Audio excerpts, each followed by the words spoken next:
Hello everyone, I am Anshriti and today I'll be presenting my HCI 514 paper on cultural perceptions of digital education platforms.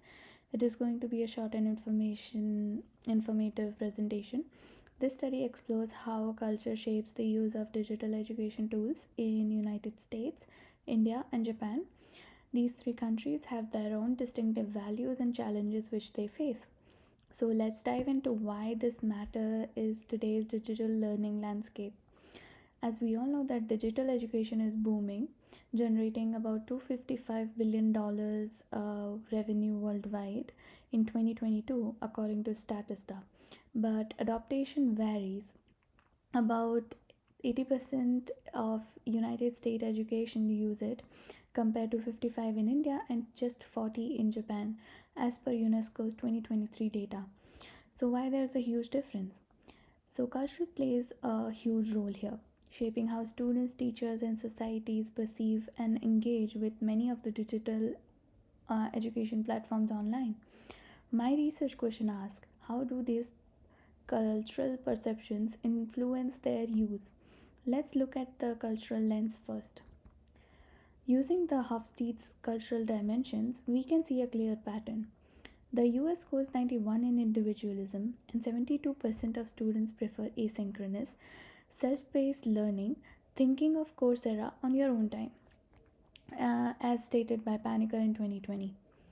India, with a collective score of 48 and a high pass distance of 77, leans towards the instructor led and group oriented learning.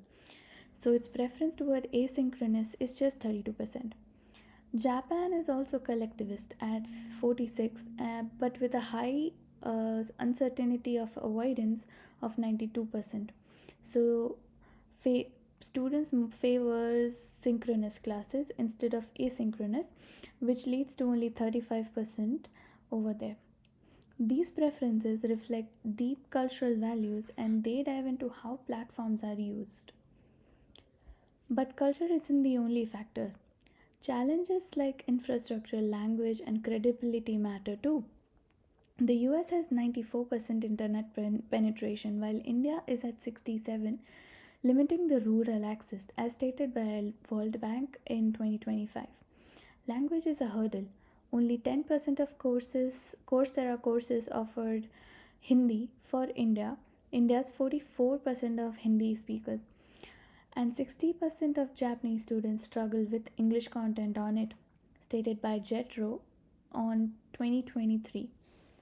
Then there's credibility.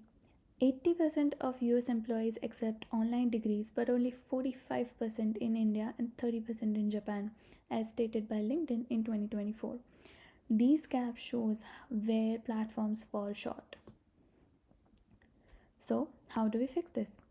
Platforms need to adapt. This means localized content like more Hindi courses for India in Coursera and multilingual supports to bridge the language gaps. Design should match the preferences. Asynchronous options in USA, synchronous for India and Japan, and to boost trust in these places, India and Japan, where online degree lacks, we need accreditation partnerships with the local universities. Cultural adaptation isn't just nice, it's essential for inclusive and effective digital learning. To wrap it all up, US students prefers asynchronous learning twice as much as Japanese peers, which highlights a stark cultural divide, stated by Paniker in 2020. So looking ahead, AI personalization and VR could make learning more immersive and equitable. If we address these cultural gaps, my takeaway from this whole research paper would be that culture doesn't just influence education, it defines it. Platform design must follow a certain suit. Thank you so much for listening and have a great day ahead.